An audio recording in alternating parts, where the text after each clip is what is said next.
अस्सलाम वालेकुम रहमतुल्लाहि व बरकातहू। व्यूअर्स, क्या हाल है? उम्मीद है आप लोग खैर आफियत से होंगे। अल्लाह ताला आप लोगों को खैर आफियत से रखे। मोहतरम नाज़रीन, आज एक बार फिर एक सवाल और उसका जवाब लेकर आया हूँ।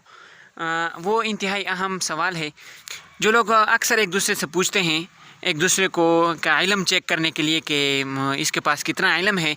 वो सवाल ये करते हैं एक दूसरे से कि भाई वुज़ू में वाजिबात कितने हैं, हालांकि वुज़ू में वाजिबात है ही नहीं। तो अब इसका ये सवाल है कि भाई ये जो वुज़ू में वाजिब क्यों नहीं है, वजह इसकी क्या है। तो इसकी वजह उलमा इकराम ने दो वजूहात बयान फरमाई है कि इसकी दो वजहों की वजह से वुज़ू में वाजिब नहीं है।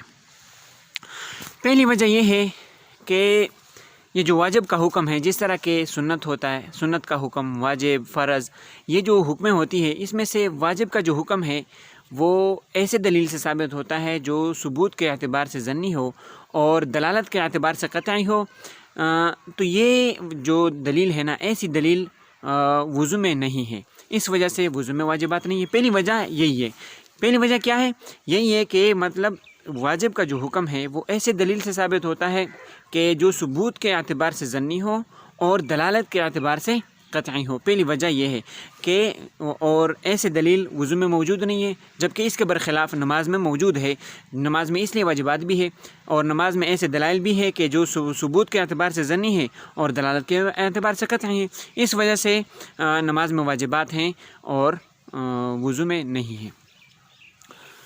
दूसरी वजह जो उलमाए किराम ने बयान फरमाई है, वो दूसरी वजह क्या है? दूसरी वजह ये है जो वुज़ू है, वुज़ू नमाज में दाखिल होने का एक वसीला है और वुज़ू बज़ात ख़ुद वो मकसद नहीं है। जिस तरह के चाबी असल मकसद नहीं होती है बल्कि ताले का खुलना असल मकसद होता है, इसी तरह नमाज असल मकसद है, जबकि वुज़ू जो है वो वसीला है नमाज में दाखिल होने का। तो अब अगर इस तरह कर लेते हैं कि वुज़ू में भी वाजिबात होते हैं और नमाज में भी वाजिबात होते हैं, तो असल और वसीले में फ़र्क बाकी नहीं रहता। इस वजह से इन दोनों में फ़र्क करने के लिए वाजिबात वुज़ू में नहीं है, जबकि इसके बरखिलाफ़ नमाज में वाजिबात हैं। तो फ़ुक़हाए किराम ने ये दो वजह बयान फरमाई हैं कि वाजिब वुज़ू में क्यों नहीं है। तो उम्मीद है ये बातें आपको समझ में आ चुकी होंगी। अल्लाह ताला समझने की तौफ़ीक़ अता फ़रमाए। बाकी इसके साथ साथ आप ये नज़ारा भी देख सकते हैं कि अल्लाह ताला ने हमें कितने खूबसूरत गंदम दिए हैं और अभी इसके पकने का इंतज़ार है। अल्लाह ताला इसको जल्दी पकाएँ। तो इसमें एक अल्लाह ताला की तरफ ये इशारा भी है कि देखें अल्लाह ताला जिस तरह हमें खिलाता है तो वो पहले किस तरह होते हैं। पहले सब्ज़ होते हैं, फिर उसके बाद आके खुश्क हो जाते हैं और फिर उसके बाद हम एक मरहला इसके ऊपर गुज़रने के बाद हम तक पहुंचता है। तो ये भी अल्लाह ताला की एक बहुत बड़ी नेमत है।